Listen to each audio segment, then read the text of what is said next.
todos e a todas.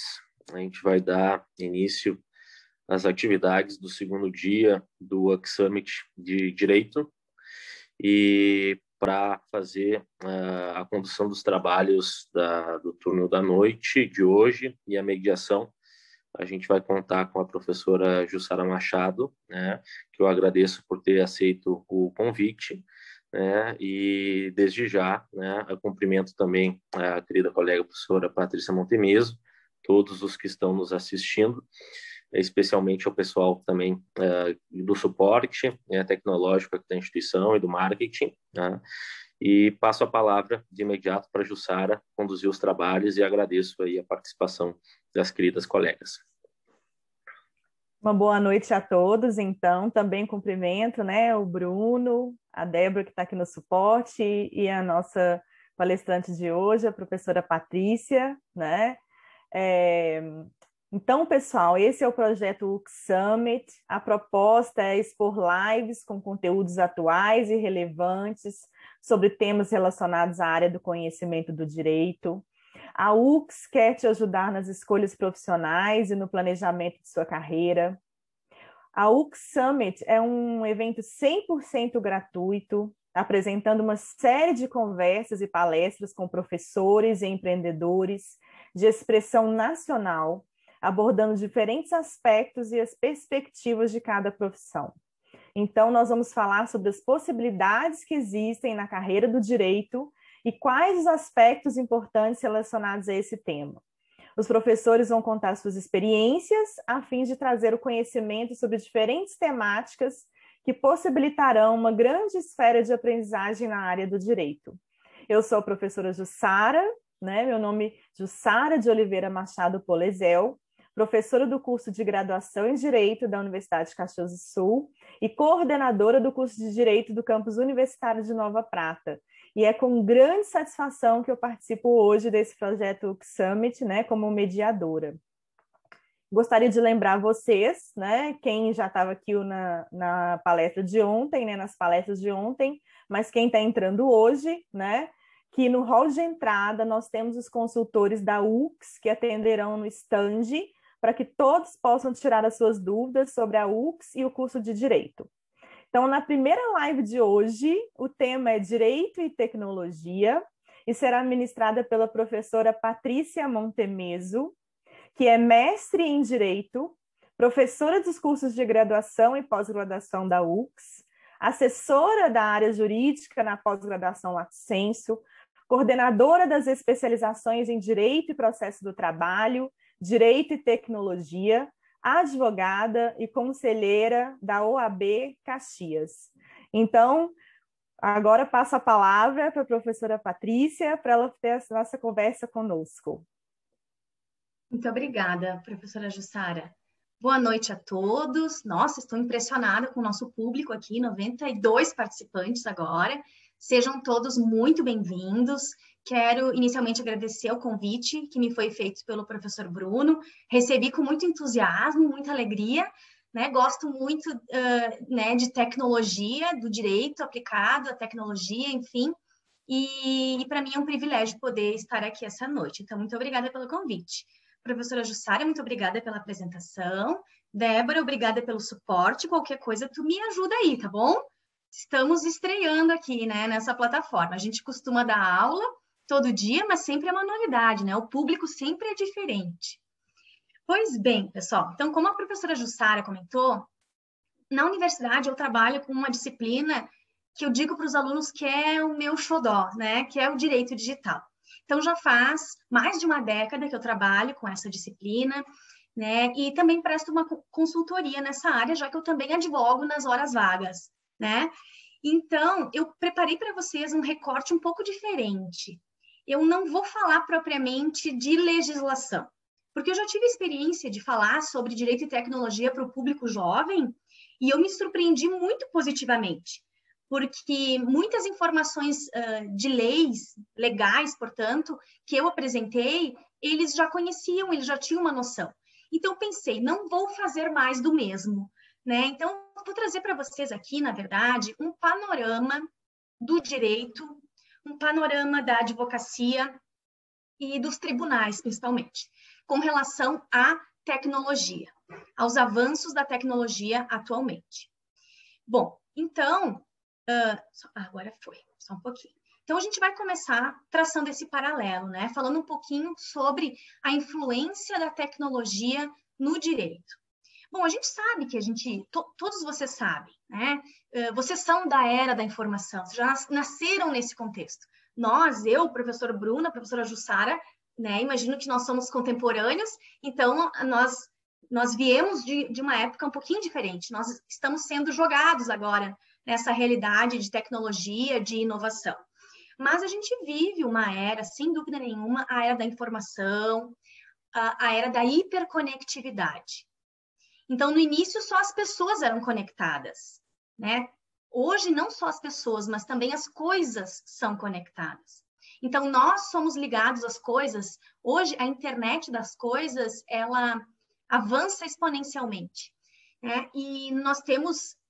isso já é uma realidade dentro do universo do direito, depois eu vou apresentando um pouquinho melhor para vocês o contexto atual, mas ainda assim, a gente pode dizer que estamos um pouquinho atrás ainda, né, de alguns países e muito atrás de outros, né? Um exemplo que sempre é citado por quem estuda e por quem fala nessa temática de inovação é a Estônia, né? Esse país do leste europeu, que não é um país que tem, né, que é muito conhecido, não é, né, muito conhecido, mas lá eles têm um avanço tecnológico impressionante.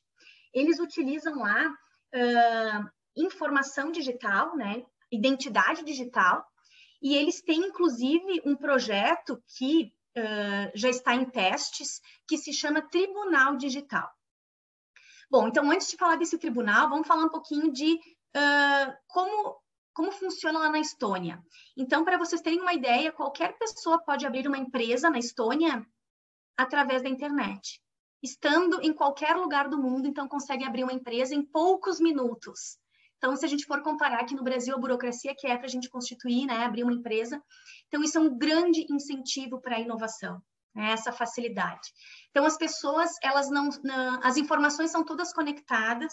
Então, aqui no Brasil já existe um projeto nesse sentido, que é um projeto de identidade digital, que é o portal gov.br.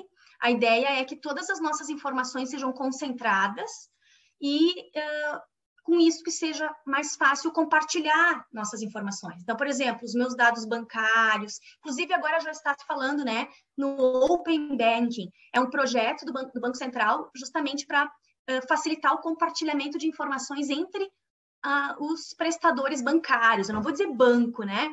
Porque hoje em dia está crescendo muito o número de startups na área financeira, as fintechs.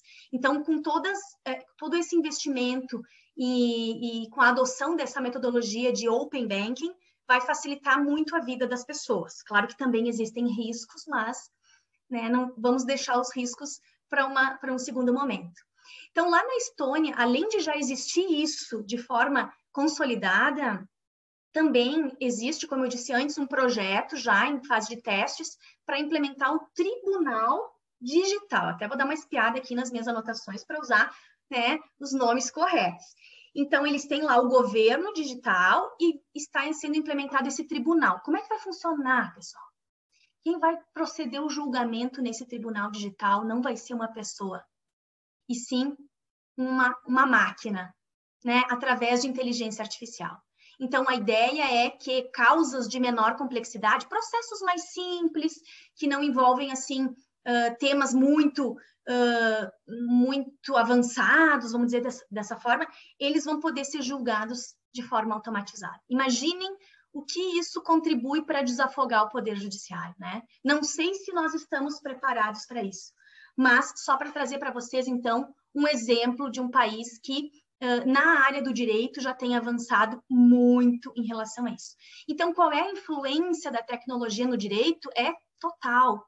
A nossa vida é totalmente influenciada pela tecnologia. Antes eu comentei a era da hiperconectividade. Então, a gente não podemos fechar os olhos para essa realidade. Agora, nós vemos discussões, por exemplo, com relação a confiabilidade dos sistemas, inclusive a confiabilidade dos sistemas informáticos.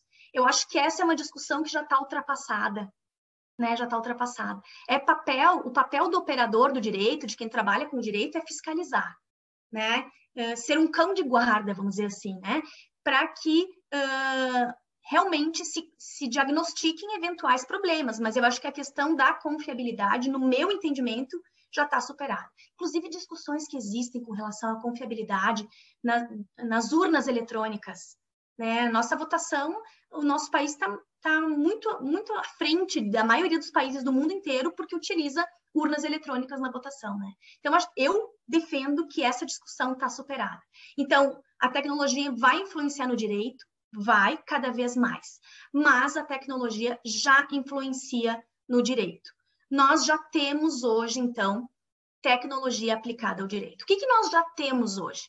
Bom, primeiramente, o processo eletrônico.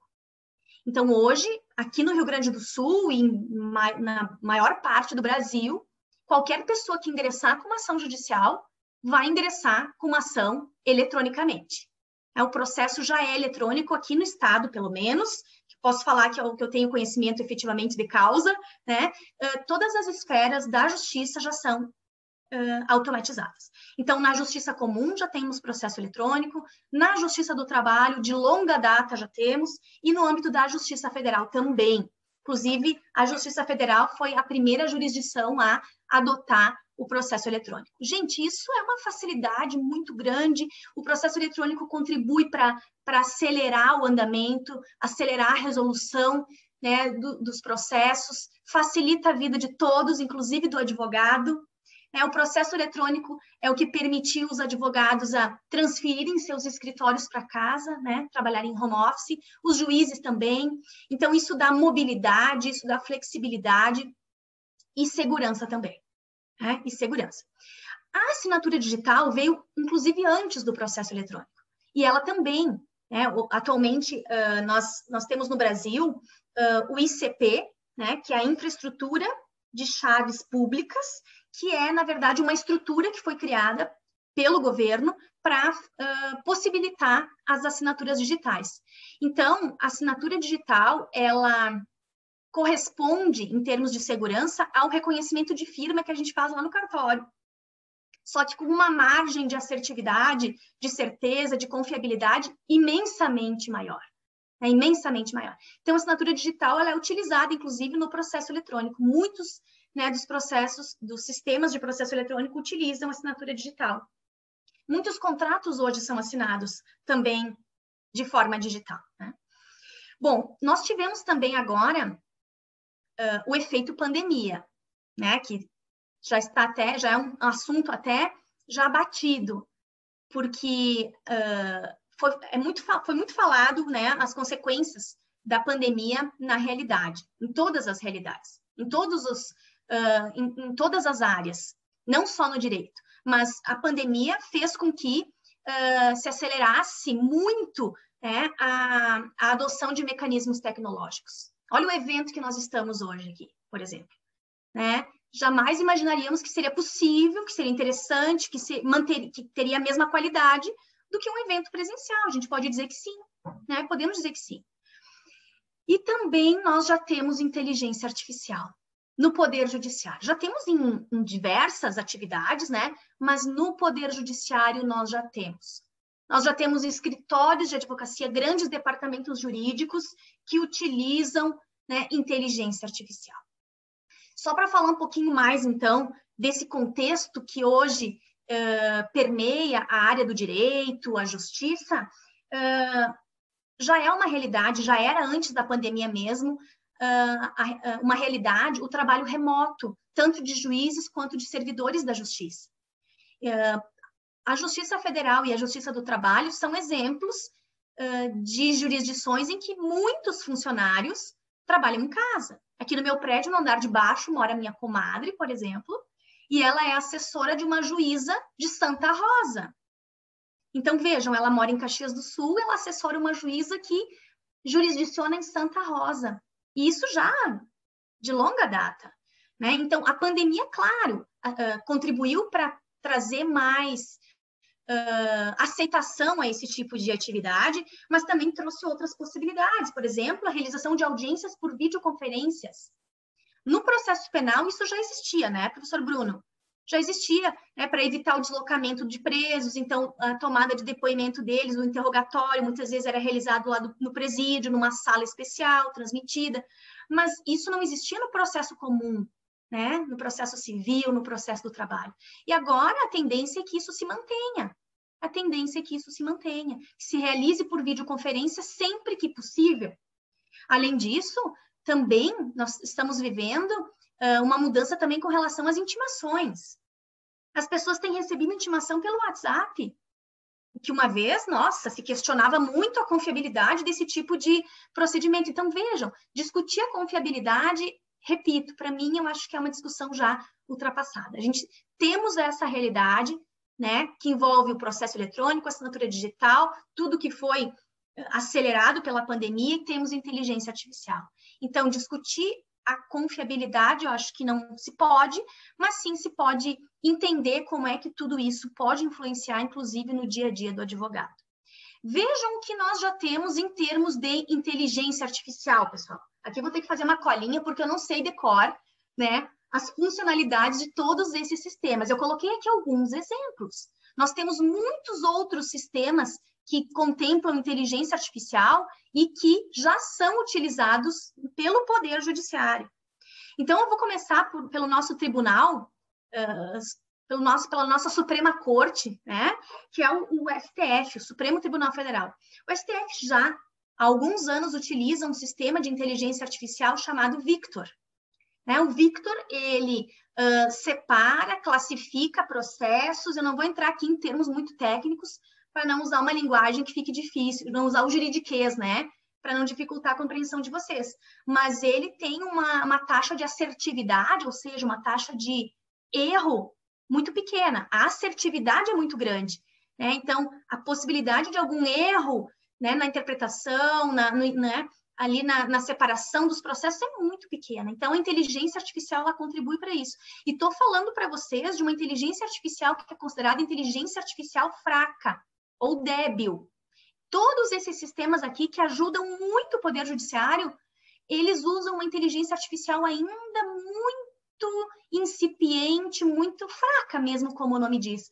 Porque existe inteligência artificial forte. Essa, sim, substitui o pensamento humano. Então, uma inteligência artificial mais apurada, ela é capaz de substituir o raciocínio humano.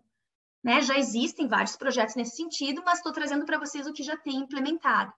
Depois nós temos 2 softwares no Superior Tribunal de Justiça, que é o Sócrates e o Atos. O Atos ainda está em desenvolvimento. O Atos, a ideia é que ele auxilie não só o STJ, que está localizado lá em Brasília, mas sim que ele auxilie 32 outras cortes, 32 outros tribunais localizados nos estados, alguns tribunais federais também. Então, a ideia é que esse sistema Atos faça uma integração entre o STF e o STJ. O projeto já está bastante adiantado. O Sócrates é um sistema que já está em operação e ele prevê a redução de 25% no tempo de tramitação de recursos. Ele também faz um exame automatizado, né, de qual é o assunto. No direito, a gente diz qual é a matéria, né? Qual é a matéria objeto daquele recurso que está lá no STJ para julgamento, e ele faz a separação, a categorização. Isso traz, de novo, maior assertividade, contribui para que não se tenham julgamentos conflitantes, controversos, né? Diferentes, que a gente não tenha processos iguais com decisões diferentes. Isso é muito importante. Isso traz uma segurança jurídica para a sociedade, né? Traz confiabilidade para o Poder Judiciário. O Tribunal de Justiça do Rio Grande do Norte, aqui do ladinho, ele já utiliza há alguns anos um sistema chamado POTI, né? Ele é um sistema, pessoal, que ele realiza aquilo que a gente chama no direito de penhora online. A penhora online é um bloqueio que se faz na conta bancária de alguém que tem uma dívida, de alguém que está sendo executado na justiça, de um devedor. Né? Então, esse sistema ele é utilizado principalmente naquelas cobranças, naquelas execuções fiscais, que são cobranças feitas pelo poder público, pelo Estado ou pelo município, né? Então, esse sistema, ele faz análise, né, do valor da execução, ele atualiza o valor da execução e ele realiza o bloqueio na conta bancária do devedor. Para vocês terem uma ideia, um funcionário realizava 300 bloqueios por mês. Sabem quanto tempo o Poti demora para realizar esses mesmos 300 bloqueios? 35 segundos. Sabem qual foi o resultado disso? Um setor que era encarregado de fazer esse tipo de bloqueio, de penhoras, como a gente chama, não é mais necessário. Foi fechado esse setor. Então, não precisa mais o servidor entrar no sistema do Banco Central, fazer a pesquisa no CPF do devedor, ver em que banco ele tem conta, realizar o bloqueio. O Poti já faz isso automaticamente. Claro que para quem deve isso não é muito positivo, né, gente? Mas para a sociedade isso é muito importante, isso é muito positivo. Sobra mais tempo para que o Poder Judiciário possa analisar outras causas, que não são assim tão repetidas, são repetitivas e tão corriqueiras, como é o caso das execuções fiscais. O Tribunal de Justiça da Paraíba, ele foi um dos tribunais vanguardistas no Brasil, um dos primeiros a utilizar sistema com inteligência artificial. E o sistema deles é o ELIS. Dizem que o nome do ELIS foi dado pelo desenvolvedor, pelo analista de sistemas do tribunal, e ELIS é o nome da filha dele, né? Então, uma curiosidade aí para vocês. Então, aqui também, nesse sistema também é feita a triagem, a separação de processos. Tá? Então, esse sistema, ele analisa todos os documentos, né, em especial das execuções fiscais, né, como eu disse antes, aquelas cobranças feitas pelo Estado, pelo município, e ele faz, então, a checagem desses dados todos, e ele faz, inclusive, uma sugestão para o juiz de decisão ali, né? Já sugere, ele faz análise da certidão de dívida ativa e já faz uma sugestão para o juiz. Então, uma análise judicial, o juiz demorava, gente, em média, 18 meses para analisar 70 mil processos. 18 meses para analisar 70 mil processos. Com o ELIS, a análise de 80 mil processos, ou seja, mais do que isso, leva 15 dias. Não são 15 segundos, né? Mas apenas 15 dias. Vejam o volume de trabalho que é economizado com isso, né? O Tribunal de Justiça de Rondônia também tem um sistema de inteligência artificial, que é o Sinapse. Na verdade, esse Sinapse é todo um conjunto de sistemas e de técnicas que envolvem inteligência artificial. Então, aqui, esse sistema Sinapse, ele ajuda o juiz lá dentro do gabinete dele, lá no fórum, ou em casa, se o juiz estiver em home office. Então, o sistema, ele auxilia o juiz na elaboração de sentenças. Então, as sentenças do juiz são elaboradas com base nesse sistema. O sistema faz, inclusive, sugestão de frases. Inclusive, sugestão de frases. Vejam, trouxe aqui para vocês exemplos de 5 tribunais que já utilizam inteligência artificial. Então, sem dúvida nenhuma, isso é uma realidade. É o que temos hoje. Né? Então, o que nós temos pela frente? Sem dúvida, o homem vai ter que se unir a toda essa tecnologia. Não temos mais como nos afastar disso. Pois bem, e como será daqui para frente? Será que a tecnologia vai substituir o profissional do direito? Será que nós não teremos mais advogados no futuro? Eu tenho um aluno escrevendo um trabalho de conclusão de curso sobre isso. Né? Ele está analisando, inclusive, talvez até a viabilidade da advocacia. Né? Mas eu gosto muito desse autor, cuja fotografia coloquei aqui, é o Richard Susskind, é uma grande referência em tecnologia aplicada ao direito, ele é um professor inglês, ele publicou vários livros nessa temática, o mais conhecido é o Tomorrow's Lawyers, né? O Advogado do Futuro, e também ele tem um outro livro que o nome é um pouco preocupante até, The End of Lawyers. Será que os advogados vão acabar? Vão se extinguir? Então, ele faz toda essa discussão aí. O que será que vai acontecer, né, com o avanço? Hoje a gente tem uma inteligência artificial fraca, ela é muito bem-vinda, ela ajuda, esses sistemas de inteligência artificial fraca, eles ajudam muito na efetividade, na eficiência do Poder Judiciário, e ajudam também escritórios de advocacia, nem comentei com vocês a questão dos escritórios, mas nós vemos crescendo cada vez mais startups, jurídicas. Elas são chamadas de law tax ou legal tax. Então, a gente vê crescendo muito aplicativos, ferramentas para auxiliar o advogado. Será que tudo isso vai substituir a figura do advogado? Eu separei aqui algumas frases do Richard Susskind, tá? Traduzidas, algumas são traduções livres aqui, mas vejam só, a gente consegue retirar dessas frases algumas ideias. Olha o que ele diz aqui. Precisamos de uma geração de engenheiros legais. Então, aqui entram as startups jurídicas, né? Tem muito advogado investindo nisso, né? Criando ferramentas para auxiliar a atuação do próprio advogado. Inclusive, o Susskind diz que uma grande parte do trabalho do advogado não depende dele. E realmente, o advogado muitas vezes faz um trabalho burocrático, operacional. Por exemplo, para o advogado distribuir uma ação no Poder Judiciário hoje, protocolar uma ação no processo eletrônico, ele precisa fazer a preparação dos documentos, escanear documentos, redigir a petição. Talvez não precise mais disso no futuro, né? Talvez essa parte mais burocrática ela possa ser executada de forma automatizada, né? Por isso os engenheiros legais.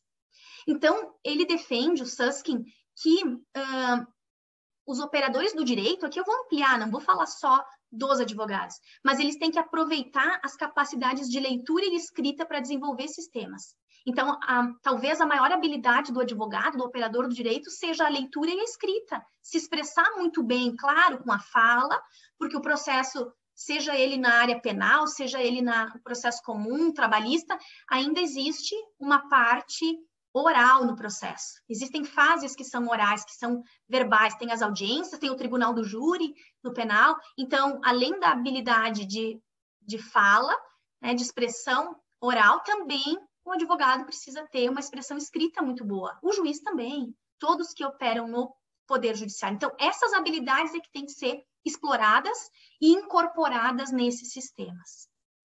E a última frase que eu coloquei aqui, eu acho muito interessante, ela se aplica talvez muito mais a mim e a minha geração do que a vocês, né, que são a nova geração.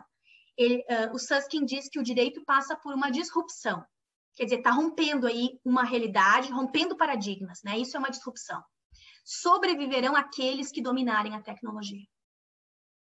Sobreviverão aqueles que dominarem a tecnologia.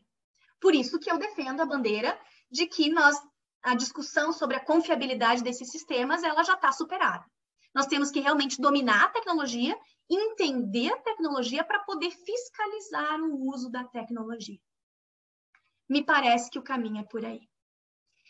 E mais, gente, cada vez será mais utilizada uma tecnologia que está super na moda agora. Se fala muito em blockchain. E blockchain não é só criptomoedas, né? Criptomoedas é uma das nuances do blockchain. Aqui, eu busquei uma figura que talvez ilustrasse um pouquinho o que é o blockchain. Blockchain já existe, já é utilizado, inclusive o PJE, que é o Sistema da Justiça do Trabalho, ele utiliza assinatura já em blockchain. Então, já existem sistemas do Poder Judiciário que utilizam e vem sendo utilizado e aceito cada vez mais em larga escala. Blockchain é, na verdade, um software que funciona como se fosse um livro-razão, onde são feitos vários registros, e esses registros eles são distribuídos em nós que existem na rede. Cada nó é uma pessoa, cada nó é um computador, cada nó é um agente dessa grande rede. Então, o que acontece? O blockchain traz uma segurança altíssima, muito maior do que a assinatura digital, que é uma certificação que já existe, que já tem uma confiabilidade muito boa, né? Mas talvez seja mais fácil hackear uma assinatura digital do que um blockchain. Não vamos dizer que é impossível, porque nada é impossível, né? Mas ele é um sistema que traz uma segurança muito grande, por quê? Porque as informações elas são armazenadas, então, em blocos. Eu posso assinar um documento e essa assinatura vai ficar num bloco da rede do blockchain. E são gerados blocos, um atrás do outro. Então, no momento em que for gerado um bloco em cima do meu, que é aquele onde eu assinei o documento, a minha assinatura se torna imutável. E o que traz segurança para esse sistema é que cada um dos blocos gera um hash, né, que é um código de autenticação, e esse código, essa informação, ela é compartilhada com toda a rede blockchain. Então, todos que fazem parte da rede blockchain têm lá o comprovante com assinatura que a Patrícia Montemeso fez no dia 1º de junho, às 20h05, e, né, enfim, e tem lá o conteúdo, o que foi que eu assinei. Então, eu consigo adulterar esse documento? Não, não consigo, porque se eu alterar ele, o sistema vai detectar. Então, o blockchain, ele permite, ele gera um rastro muito grande. Ele gera um rastro, é possível identificar, então, quem é que promoveu a alteração. E mesmo assim, eu dizia para vocês que não é possível adulterar um documento, porque cada um dos nós da rede de blockchain vai ter recebido aquele documento. Então, para eu poder alterar um bloco, né, da rede blockchain, eu preciso alterar em todos os nós, em todos os sujeitos que integram a rede de blockchain. Tá? Então, eu até tenho aqui alguns outros conceitos, talvez, para deixar um pouco mais claro para vocês. Eu gosto desse conceito que diz assim, que é da Comissão Europeia. Cada bloco contém uma assinatura baseada no conteúdo exato daquele bloco. O próximo bloco contém essa assinatura também, encadeando todos os blocos anteriores, um ao outro, até o primeiro bloco. Então, vejam, é realmente uma conexão, né? Uma cadeia. Os blocos são registrados de forma imutável através de uma rede peer-to-peer. Peer-to-peer é uma forma de compartilhamento, né? Então, todos os nós da rede recebem todos aqueles blocos. Então, isso traz uma confiança muito grande nessa autenticação criptográfica. E ela, então, traz uma segurança muito grande. Não sei se consegui me fazer entender, mas depois eu posso ficar à disposição para conversar um pouquinho mais com você sobre o blockchain. O blockchain, então, gente, ele permite todo tipo de registro. Eu consigo registrar a assinatura de um contrato, eu consigo registrar um documento físico, um contrato, um escrito que eu tenha, eu, né, posso assinar ele eletronicamente, não preciso pegar a caneta e assinar, posso assinar, então existem plataformas que prestam esse serviço. E eu consigo também registrar documentos virtuais, o que é muito útil hoje. Porque como é que eu provo uma postagem feita numa rede social ofensiva? Como é que eu provo uma conversa de WhatsApp que, sei lá, uma foto minha íntima que vazou num grupo de WhatsApp? Eu consigo fazer, então, um registro desse documento eletrônico através de blockchain. E o Poder Judiciário já está aceitando isso como prova. Já está aceitando. Então, quer dizer, no momento que eu registro aquele documento eletrônico no blockchain, quer dizer que aquele documento que foi registrado, ele é autêntico. Ele não vai mais ser adulterado. Também, pessoal, o blockchain permite algo que é extremamente novo, que são os chamados smart contracts, os contratos inteligentes. Então, já existe, e num futuro muito próximo, talvez, isso vai ser muito mais próximo da nossa realidade, esse tipo de contrato inteligente. Então, por exemplo, eu vou criar aqui uma situação hipotética, mas que já está em estudo. Imaginem um contrato de compra e venda de um imóvel. Eu estou vendendo um imóvel para a professora Jussara, por exemplo. Nós podemos fazer esse contrato de forma inteligente, um contrato eletrônico. Então, através de uma plataforma, né, é possível que nós coloquemos lá qual é o imóvel, quem está vendendo, quem está comprando, qual vai ser o preço, onde é que ele está registrado. E aí, no momento que a gente der o start, que eu assinei, a professora Jussara assinou, o sistema automaticamente vai descontar da conta dela o valor desse negócio, vai transferir para a minha, e ao mesmo tempo ele vai transferir o imóvel para ela. Então, hoje os registros de imóveis ainda não, né, pelo menos aqui no estado, ainda não utilizam blockchain, mas no Rio de Janeiro já existe, né? Já existe no Rio de Janeiro, e se eu não me engano, em Pernambuco, cartórios que fazem registro de imóveis e também registro de pessoas através de blockchain. Então, com isso, a gente não vai mais ter problema de fraude usando certidão de nascimento falsa, né? Se isso já está bastante superado, utilizando o blockchain, então, isso vai se tornar ainda mais seguro. Então, realmente, gente, é uma grande segurança que o blockchain pode nos oferecer. Ele ainda é uma realidade incipiente, mas é uma realidade que veio para ficar. É uma sistemática que já é utilizada em larga escala em vários países do mundo, em razão da segurança que ele traz. Né?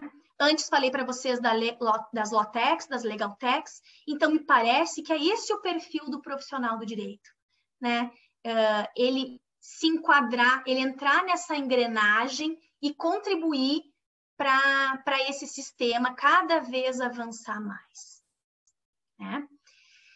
Pois bem, pessoal, o que eu tinha preparado era isso. Acho que eu fiquei dentro dos 40 minutos pelo meu controle aqui. Não sei se foi suficiente. Quero agradecer demais a atenção de vocês, né? Já vi que o chat estava recebendo aí alguns comentários. Vamos poder responder as perguntas. Deixo aqui meus contatos, minhas redes também, para quem quiser trocar uma ideia, né? Quem quiser alguma informação, algum material. A gente que acaba estudando e pesquisando essas áreas acaba criando uma curadoria de material, né? A gente seleciona e então fico à disposição de vocês para isso. Também para perguntas. Agradeço mais uma vez, professor Bruno, professora Jussara, e fico à disposição.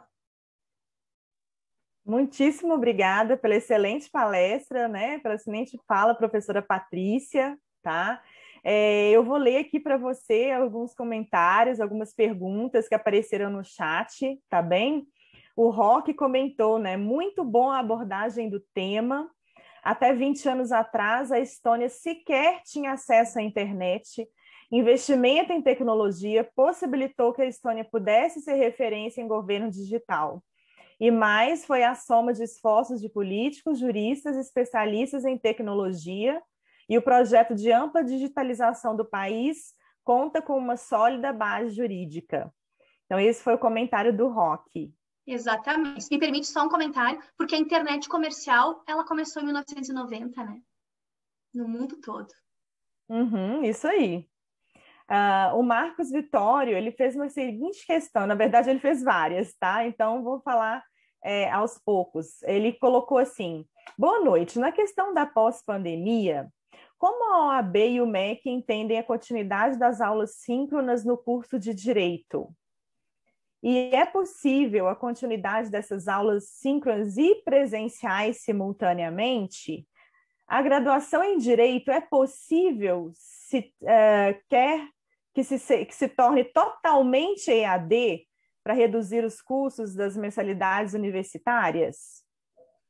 Bom, primeiro, o que se tem notícia no momento é que a OAB ela não é muito favorável, principalmente ao curso de Direito EAD. Mas um curso EAD, inclusive nós estamos na UX fazendo uma discussão com relação a isso, né? Possibilidade, porque o MEC já autorizou, sim, a abertura de cursos de direito em EAD. Então, várias universidades estão se organizando e construindo seus projetos. Eu posso afirmar, e o professor Bruno também, acho que a professora Jussara também participa desse projeto, nós já estamos montando as nossas disciplinas e o nosso curso aqui da UX vai ser um curso premium. Tá? O nosso conteúdo vai ser totalmente elaborado pelos professores, não vai ser nada comprado pronto, né? Porque existem várias empresas oferecendo conteúdo já pré-produzido, né? Pré-elaborado. E o nosso não, o nosso vai ser realmente diferente e eu vou dizer a minha opinião muito sincera, Marcos. Eu acho que dependendo de quem é o aluno, o curso de Direito EAD, o da UX, eu não vou falar dos outros, o nosso curso que está em fase de desenvolvimento, ele vai ser melhor, vai qualificar mais o aluno do que o curso presencial até. Porque no curso presencial o aluno fica numa posição muito passiva, né? Ele fica lá esperando o professor passar todo o conteúdo, aí o professor entrega material, aí o professor fala, a gente faz discussões, mas o aluno fica numa posição muito mais passiva. Enquanto que num curso EAD, o aluno é o protagonista. O professor ele vai disponibilizar o material, vai promover discussões, até porque o curso da UX, se realmente for aprovado da maneira como ele está sendo planejado, organizado, vão ter aulas presenciais também. Não vai ser 100% EAD. Então, Marcos, olha, acho que a existência de aulas síncronas e presenciais, isso me parece que vai ser mantido. Existem muitas pessoas que têm dificuldade de deslocamento. A UX é uma universidade regional, abrange alunos dos mais diversos locais. Então, nós temos alunos que viajam 1h30 para chegar na sala de aula. Esses alunos, eles estão percebendo que a gente consegue manter uma qualidade numa aula síncrona, mesmo não sendo o professor estando pessoalmente. Porque o mais importante é o professor estar aí à disposição. Qualquer um que queira fazer um questionamento, algum comentário, o professor está aí, ao vivo. Então, eu defendo que sim. Acho que as aulas, minha opinião agora, estou no campo né, da opinião mesmo. Minha opinião, que não reflete talvez a opinião da universidade também. Mas eu acho que os cursos EAD vão cada vez mais acontecer. O mercado vai selecionar muito, porque não é qualquer curso EAD que vai se manter. Aos poucos, o mercado vai fazer uma seleção de que curso ofereceu uma boa formação, que curso não. Então, essa questão do preço realmente é um risco muito grande, o mercado pode selecionar. E o EAD é nesse sentido, então, e as aulas síncronas eu imagino que sim, que podem continuar. Depois, se a professora Jussara quiser complementar, ela que é coordenadora de curso, né, é mais qualificada do que eu para responder essa pergunta. Imagina, né? Olha, depois de toda essa explicação, né, eu acho que foi tranquilo demais. Inclusive, o Júnior de Marco, ele fez um comentário, tá, também sobre esse assunto. Ele comentou, os cursos em EAD irão limitar a quantidade de professores, né, a opinião dele. Verdade. É verdade. Mas é uma transformação, Ilana... é uma transformação, né? Todas as profissões estão passando por isso, né? Nós não temos mais, muito em breve não vamos mais ter frentista, cobrador de ônibus. Então, são transformações, a gente não pode, não podemos obstruir a evolução, a inovação, a tecnologia por conta disso. Temos que nos reinventar, né? Isso mesmo. Isso aí. A Ilana comentou, excelente exposição, professora, eu adorei, precisaria mais tempo para este assunto. E Ilana, o Cássio... aluna, eu acho. Beijo para ti, Ilana. Acredito que sim. E o Cássio, boa noite. Esses sistemas apresentados nos tribunais que induzem os juízes a frases e decisões não vai de encontro com os princípios do direito? Como, por exemplo, o livre convencimento do juiz? É a pergunta do Cássio. Ótima pergunta, Cássio. Essa é uma preocupação. Mas, na verdade, hoje, pelo menos o que nós temos, não substitui a figura do juiz. O juiz continua tendo livre apreciação da prova. O que nós temos em termos de inteligência artificial hoje é algo aplicado a nível de recurso, na fase recursal. Quando o processo chega em um tribunal, então o processo, por exemplo, inicia em Caxias do Sul, e aí, depois que o juiz profere a sentença, né, o processo vai para o tribunal. Lá no tribunal não é mais feito exame de prova, né? É feita uma análise mais legal, mais normativa, principalmente nos tribunais superiores, STJ e STF. Então, a análise ela é técnica. Eu acredito que esses sistemas eles vão ajudar a corrigir falhas, vão ajudar a que a gente tenha mais equidade nos julgamentos. Porque, por exemplo, não é qualquer processo que é analisado pelo Supremo, pelo STJ. Existem requisitos para o recurso especial e para o recurso extraordinário, que às vezes, numa leitura humana, esses requisitos não são considerados. Existe naquele processo, no recurso estão presentes, mas ainda assim eles são rejeitados por questões subjetivas, que não vou entrar no mérito aqui. Então, eu acredito que os sistemas eles vêm para contribuir. Mesmo aquele sistema que faz sugestão de frase para o juiz, ele utiliza parâmetros anteriores, utiliza precedentes, ele utiliza uma grande base de dados. Então, isso contribui muito para que nós tenhamos decisões semelhantes, que nós tenhamos observância ao princípio da isonomia, que processos iguais tenham solução igual. Porque não é possível, a gente não pode admitir que um processo julgado pelo juiz da primeira vara civil de Caxias tenha uma solução diferente daquele processo muito parecido, baseado nos mesmos fatos, no mesmo direito, julgado pela sexta vara civil. Então, não se admite esses conflitos, isso fere a isonomia. Eu, Cássio, entendo que não existe nenhum contrassenso nisso, que realmente os sistemas eles vêm para ajudar. Isso aí. A professora Marilda Espíndola, parabéns, professora Patrícia, ótima fala. Anderson, suas aulas são ótimas, professora Patrícia. Jardel, parabenizo pela excelente palestra da professora Patrícia. E a Roberta Lilian Vieira, excelente palestra, professora Patrícia, sempre agregando muito conhecimento. E o Jardel também tem uma pergunta. Teremos uma disciplina na graduação relacionada ao direito e tecnologia? Já temos, Jardel, já temos. Temos direito digital já de longa data, como eu disse na minha apresentação, há mais de uma década, né? Eu já trabalho com essa disciplina na universidade, então ela era oferecida nos currículos mais antigos como uma disciplina eletiva, agora ela é obrigatória.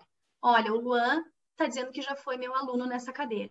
Então, sim, e nós temos uma outra disciplina ainda mais avançada, que envolve direito e tecnologia, que é ministrada, essa sim é uma disciplina eletiva, que é ministrada pelo professor Luiz Fernando Horn, que também pesquisa e estuda essa matéria. Então, nós já temos.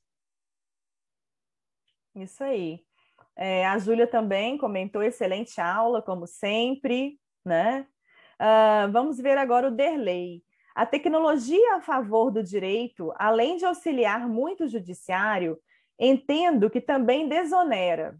Uma vez, quanto mais eficaz, poderá reduzir o tempo de duração de uma execução, e ele percebe isso na prática. Perfeito. Olha, o depoimento do Derlei também, que foi meu aluno, né? Muito bem. Também. A Daniele adorou a palestra. A Ilana, sou do currículo antigo, mas perdi, e aí por isso perdeu essa disciplina. Ainda pode fazer, né? Para aproveitar como horas complementares. Isso. Quem mais? Deixa eu ver aqui. Acho que temos uma pergunta. Só um momento. Júnior Demarco, professora. A inteligência artificial, buscando padronizar os julgamentos, não iria contra a livre... não, essa que a gente já foi, né? A gente já falou sobre ela. Não iria contra a livre convicção do magistrado, diferentes pessoas, diferentes formas de interpretar? Não, não foi não, essa não foi ainda. Essa não. Eu vou comentar essa parte final, então.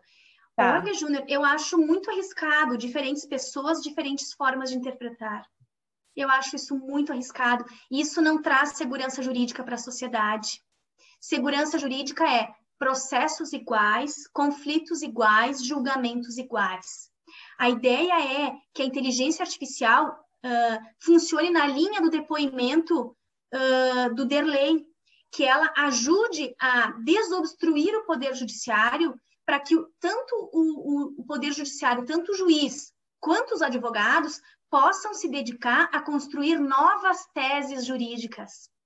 Novas teses jurídicas e também analisar questões novas. Nós vamos cada vez mais ter questões novas. A gente fala no direito digital, o direito digital não é uma área do direito.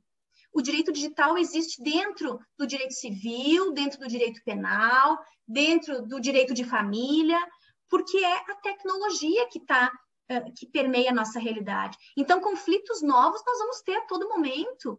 Então, o correto, me parece, é os advogados dedicarem o seu tempo para criar novas teses defensivas, enfim, né, novas teses jurídicas, e os juízes, então, ao invés de ficar realizando um trabalho braçal, operacional, repetitivo, um contencioso de massa, né? Por exemplo, execução fiscal, são todas as ações são todas iguais, né?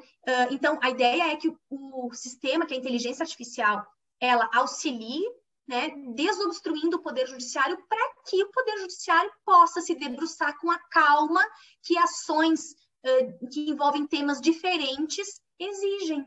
porque acontece que os julgamentos acabam acontecendo a toque de caixa, né? E eu acredito justamente o contrário, que para que o juiz possa efetivamente aplicar, né, a sua livre convicção, sua liberdade de convencimento, é importante que o juiz tenha tempo para analisar o processo, analisar as provas. O que a gente vê é muito processo sendo julgado sem análise de prova nenhuma. Uhum.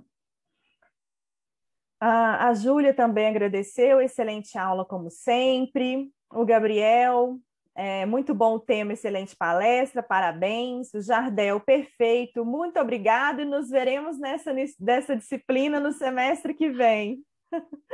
Né? Muito bem. Vamos ver aqui se alguém fez mais alguma pergunta. Isso aí. Então, muito obrigada. Quero mandar um abraço. Palestra, parabéns. Obrigada, gente, obrigada. Espero realmente ter lançado aí, né, reflexões. Vejam quantas preocupações já, né, com o princípio da livre convicção, da liberdade de convencimento do juiz, né. Quero só mandar um abraço, então, para os meus alunos. Vi que vários estavam aí, comentaram. Um abraço a todos. Fico à disposição, gente. Fico à disposição. Espero encontrar todos vocês aí no Direito Digital, que é EAD, mas que a gente consegue, né, ter algum tipo de contato, sem dúvida. É uma mudança de paradigmas, né? Isso aí. Então, muitíssimo obrigada, professora Patrícia, né?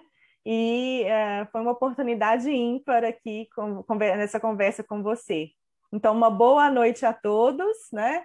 E, pessoal, a gente postou uns links, né? Vão ter 2 cursos de extensão sobre esse assunto da prof. Patrícia, tá?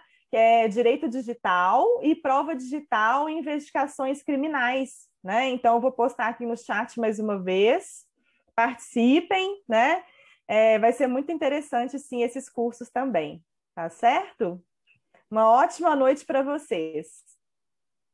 Boa noite. Obrigado, Patrícia. Obrigado, Sara. Boa noite. Seguimos agora na próxima live.